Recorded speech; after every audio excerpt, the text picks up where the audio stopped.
Usaha kuliner pertama bagusnya ikut franchise atau jalan sendiri sih.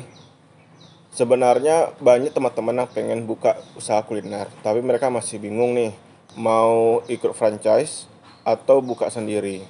Nah, berikut hari ini akan kusampaikan 3 tips yang bisa dipilih oleh teman-teman. Yang pertama, dari tujuan teman-teman. Jika teman-teman memang inginnya belajar dulu, maka disarankan dari aku lebih bagus teman-teman itu ambil franchise.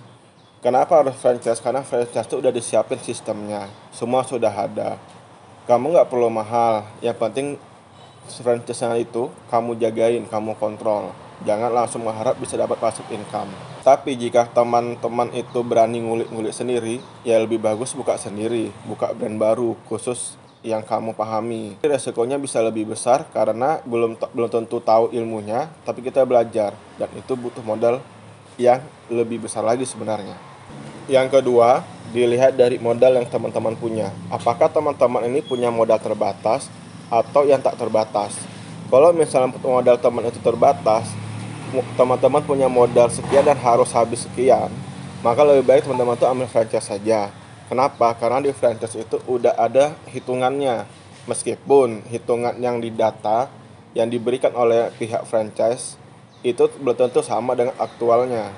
Jika ternyata teman-teman punya dana yang nggak terbatas, lebih fleksibel, jauh lebih bagus untuk buka sendiri. Karena biasanya usaha pertama yang dilakukan oleh sendiri itu butuh dana yang banyak. Apalagi baru mulai, di tahun pertama itu kebanyakan belum tentu untung dulu.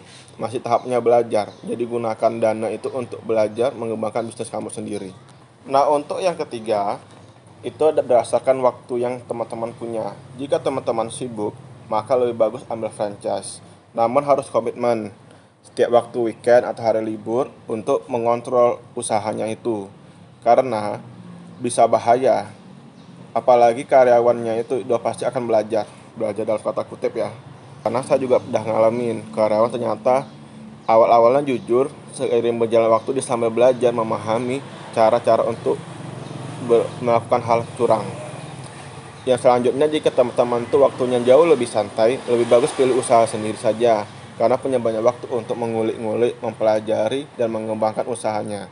Cari tahu kenapa usahanya kurang laku, cari tahu kenapa belum ramai, resep-resepnya diperiksa, dan lain sebagainya.